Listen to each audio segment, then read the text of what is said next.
Good evening all. मैं Ashok, mission career के academic platform पे आप सबका स्वागत है। आज एक मौका मिला है आप सबसे इंटरेक्ट करने का और कुछ चीजें शेयर करने का। कुछ एम्बिग्युइटीज आ रही थी कि हमें किस तरह से अपने वीडियोस को रिकॉर्ड करना है, क्या क्या हमें कंटेंट प्रोवाइड करना है। तो मैं एक छोटा सा आपको यहाँ पर एक डेमोस्ट्रेशन दूंगा। मैं थोड़ा स्पेसिफिक रहूंगा अपनी चीजों को लेके कि हमें किस तरह से अपने वीडियो को रिकॉर्ड करना है, क्या क्या हमारे पास में उसमें कंटेंट प्रोवाइड करना है और क्या हमारे लेक्चर का एक फ्लो होगा। ठीक है, तो यहाँ पर मैं बात करूं कि हमें किस तरह से पढ़ाना है बच्चे को, क्या क्या हमें स्टडी मटेरियल फॉलो करना है। यानी कि हम बात करें कंटेंट वाइज, तो सबसे पहले हम जो फोकस कर रहे हैं इस टाइम पे वो हम बात कर रहे हैं 9th और 10th क्लासेस के लिए। तो 9th और 10th क्लासेस के लिए हम सबसे पहले फॉलो करेंगे हमारी जितनी भी एनसीईआरटी बुक है। एनसीईआरटी से रिलेटेड हमें ईच एंड एवरी टॉपिक और each and every example and it's units और जो इसकी एक्सरसाइजेज होती हैं सबको हमें क्या करना है, उसके साथ में सोल्व करवाते रहना है, उन सभी को हमारे पास साथ में एक्सप्लेन करना है। ठीक है, यानी सबसे पहले आपको किसको फॉलो करना है, जो भी आपकी एनसीईआरटी बुक प्रोवाइड की गई है, जो भी आपके पास में हो उसको फॉलो कीजिएगा। अगर आपके पास में हार्ड कॉपी नहीं है तो मैं ग्रुप में एक लिंक डाल दूंगा, वहां से आप जिस क्लास की भी बुक चाहेंगे एनसीईआरटी की वो आपको वहां से मिल जाएगी, जिस भी सब्जेक्ट की चाहिए वहां से मिल जाएगी। उसके साथ साथ में आप एनसीईआरटी बुक पढ़ा लेंगे, देन आफ्टर हमारे पास में आता है एनसीईआरटी का एग्जाम्पलर। क्योंकि जितना पीछे का एक हमारे पास में एक सिनेरियो देखा गया है, पीछे का एक ट्रेंड देखा गया है कि सीबीएसई जो होता है अपने जितने भी क्वेश्चन पेपर बनाता है, यानी कि जो भी बच्चों के बोर्ड एग्जाम के फाइनल पेपर्स होते हैं उसमें मैक्सिमम क्वेश्चन जो है आजकल एक ट्रेंड बन चुका है उसके एग्जाम्पलर से आते हैं।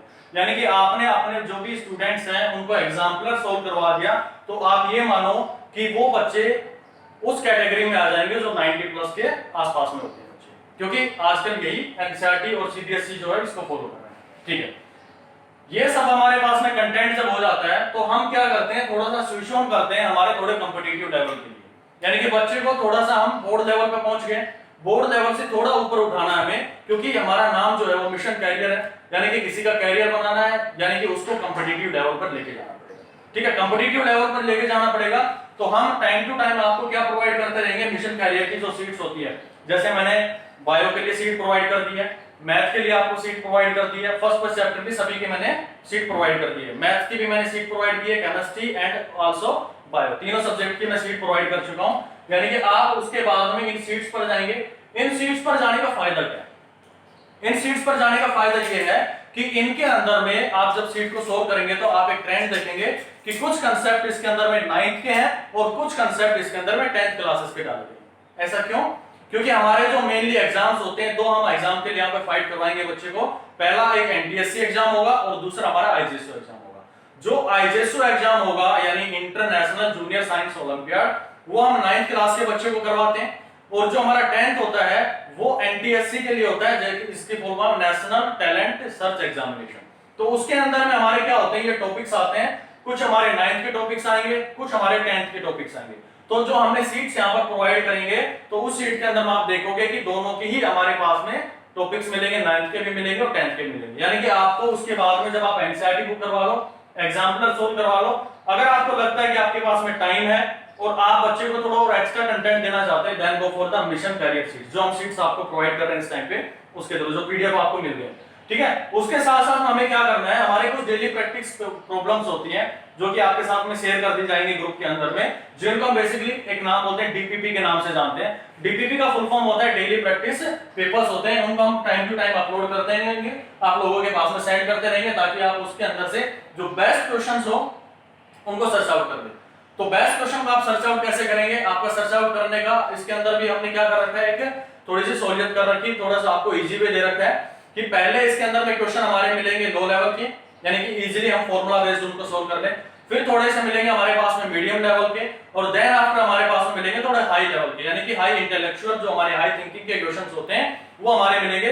तो आप जब सीट्स को सोल्व करेंगे तो आप यहाँ पर जो स्टडी करवाएंगे बच्चों को इन तीन टॉपिक्स में, यानी एनसीईआरटी बुक, एग्जाम्पलर और इनके बाद में सोल्व करने के बाद में बच्चा जब इनको करेगा, डेली प्रैक्टिस प्रॉब्लम जो होंगी उनको जब सोल्व करेगा तो इजीली उसके दिमाग में क्राइटेरिया सेट हो जाएगा, एक क्लैरिटी आ जाएगी टॉपिक को लेकर। तो आपको इस तरह से अपने टॉपिक्स को यहाँ पर रेडी करवाना है। ठीक है, बात करें और उसके बाद में हम क्या कर सकते हैं, उसके बाद में जो हमारे प्रीवियस पेपर्स होते हैं, जैसे एनटीएससी का, हर स्टेट का एनटीएससी होता है। ठीक है, तो आपको स्टेट एग्जाम हरियाणा के जितने भी हम कवर करेंगे, हरियाणा के जितने भी प्रीवियस एनटीएससी पेपर्स हुए हैं उसमें से आप जो भी आपको क्वेश्चन मिले आपके पर्टिकुलर सब्जेक्ट का, वहां से वो क्वेश्चन उठाइए और उसको सोल्व करने की कोशिश कीजिए और बच्चों को वहां पर सोल्व करवाने की कोशिश कीजिए।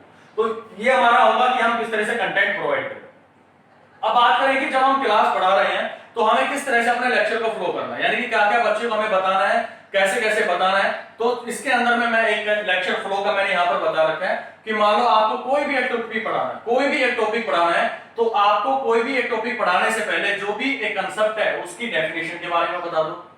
जैसे मान लो मैं अपने फिजिक्स सब्जेक्ट की बात करता हूं, मुझे बताना है कि रेस्ट क्या होता है, मोशन क्या होता है, एक्सेलरेशन क्या होता है, वेलोसिटी क्या होता है, तो इनकी जो डेफिनेशंस होती है, ठीक है। जैसे मैं फोर्स की डेफिनेशन देना चाहता हूं, ठीक है, फोर्स के बारे में मैं कंसेप्ट पढ़ाना चाहता हूं, तो सबसे पहले उसकी क्या बताओगे आप, एक डेफिनेशन बता दोगे कि फोर्स इज आइदर पुल और पुश। ये उसकी क्या होगी, एक्सटेंडेड डेफिनेशन होगी, जो कि हमारे पूरे यूनिवर्स में उसको फॉलो किया जाता है, ठीक है। तो वो हमारे पास में एक स्टैंडर्ड डेफिनेशन हो गया, यानी कि आपको पहला सबसे पहले क्या करना है, जो भी आपकी स्टैंडर्ड डेफिनेशन होती है, मींस या तो आपकी एनसीईआरटी बुक ने उसको स्टैंडर्डाइज किया हुआ है, जो एनसीईआरटी बुक में आपको वो स्टेटमेंट यूज करनी है।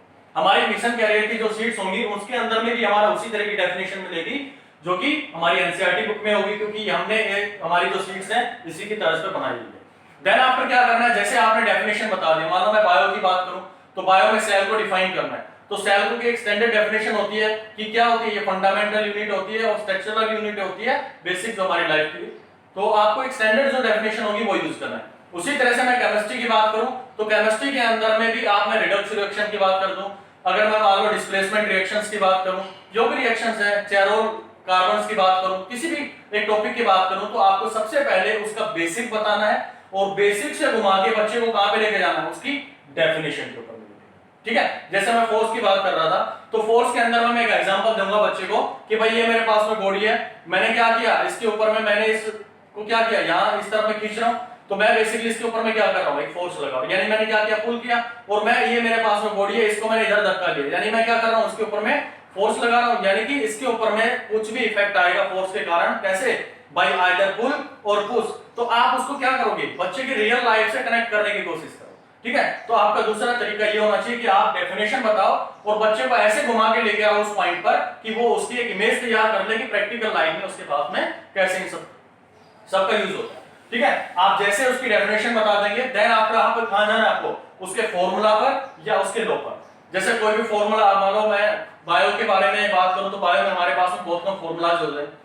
हमारी फिजिक्स जो है, फिजिक्स के अंदर में मैक्सिमम जो टॉपिक्स होते हैं फॉर्मूला के साथ में कवर होते हैं, ठीक है। उसके बाद हम बात करें केमिस्ट्री के अंदर में, तो केमिस्ट्री के अंदर में भी हमारे रूल्स जो होते हैं वो लॉ भी यूज करते हैं और हम क्या करते हैं, फॉर्मूलाज को यूज करते हैं। जैसे मान लो मैं मोल कांसेप्ट के बारे में बात कर रहा हूं, तो मोल कांसेप्ट के अंदर में आपको क्या बताना पड़ेगा, पहले फॉर्मूला भी बताना पड़ेगा और क्या लॉ है, जैसे एवोगैड्रो नंबर से कुछ स्टैंडर्ड वैल्यूज होती है उनको भी आपको बताना पड़ेगा। जब आप ये फॉर्मूला और लॉ के बारे में बता रहे हैं तो कोशिश कीजिए कि आप मैथमेटिकल कैपेबिलिटीज के बारे में डिस्कस कर दो। मैथमेटिकल कैपेबिलिटीज का मतलब है कि कहीं आपके क्वेश्चन में या आपके कंसेप्ट के अंदर में मैथ का कोई टॉपिक यूज हो रहा है या नहीं हो रहा है। जैसे मान लो कहीं पे इंटीग्रेशन यूज हो गया, कहीं पे हमारा डिफरेंशिएशन यूज हो रहा है, कहीं पे हमारा मैक्सिमा मिनिमा, कुछ टॉपिक्स होते हैं जो कि हमारे जो हर सब्जेक्ट के साथ में लिंक रहेंगे, मैथ का कुछ ना कुछ पार्ट आता रहेगा। तो जब आप यहाँ पर फॉर्मूला और लॉ के बारे में बताओ तो वहां पर आपको थोड़ा बहुत मैथमेटिकल कैपेबिलिटी के बारे में बता देना, ताकि बच्चे के दिमाग में क्लैरिटी आ जाएगी कि उसको कांसेप्ट क्या पढ़ना है, ठीक है। पूरे हमारे सब्जेक्ट के अंदर में कुछ ही चीजें होंगी जो बार बार रिपीट हो रही हैं, वो हमारे मैथमेटिकल कैपेबिलिटीज होंगी, ठीक है। मैथ्स के बारे में बात करूं तो मैथ के अंदर भी आपको ये बताना है कि आपको पहले डेफिनेशन बताना है। मान लो आपको रियल नंबर पढ़ाना है या नंबर सिस्टम पढ़ाना है, तो आप पहले उस नंबर सिस्टम के बारे में बताओगे कि रियल लाइफ में क्या उनका यूज है, कैसे हम उसको रियल लाइफ से घुमा के उसकी बेसिक डेफिनेशन पर लेकर आएंगे बच्चे को, वो डेफिनेशन में कवर करो। क्या फॉर्मूले होते हैं, क्या स्टैंडर्डाइज्ड लॉ होते हैं इनको डिफाइन करने के लिए, वो आप इस कांसेप्ट में यानी कि उसके बाद में लेक्चर फ्लो में दूसरे टाइम पे पढ़ाओगे। फिर आपको बताना है कि प्रोसेस, जैसे कुछ हमारे कंसेप्ट, कुछ हमारे सब्जेक्ट होंगे जहां पे प्रोसेस की जरूरत है, कुछ हमारे सब्जेक्ट होंगे जहां प्रोसेस की जरूरत नहीं है। मैथ की बात करूं तो मैथ के अंदर में आपको क्या प्रोसेस की बिल्कुल जरूरत पड़ेगी। प्रोसेस का मतलब होता है कि आप एक क्वेश्चन को सोल्व करवाना चाह रहे हो, तो उस क्वेश्चन को कैसे स्टेप बाय स्टेप आपको पहुंचाना है। कोशिश करो कि आप पूरे स्टेप लिखने की कोशिश करो, जो भी आपके स्टेप्स आते हैं बीच में कोई भी स्टेप मिस ना करो, क्योंकि बच्चा जो उसको नहीं पता कि क्या स्टेप आएगा क्या नहीं आएगा, लेकिन आप इतने प्रिपेयर्ड हैं, आप इस तरह से अपने आप को डेवलप किया हुआ है कि आपके दिमाग में है कि आपको कौन कौन से पॉइंट्स मेरे साथ में लेके चलने हैं, कौन कौन से स्टेप वाइज बताने। एक कोशिश करो कि एक स्टैंडर्डाइज हमारे पास में स्टेप बता दो, एक स्टैंडर्डाइज टाइप बता दो सोल्व करने की, जिससे बच्चा अगर उसको सपना में भी उठा के पूछे भाई इस क्वेश्चन को सोल्व करके बताओ, तो स्टेप बाय स्टेप उस पूरे क्वेश्चन को सोल्व कर दे। ठीक है, तो आपको प्रोसेस इतनी इजी और नीट वे में रखनी है कि बच्चे को इजीली समझ आ जाए, चाहे कैसा भी क्वेश्चन उसके पास में। ठीक है, उसके बाद हम बात करें स्टेटमेंट्स की।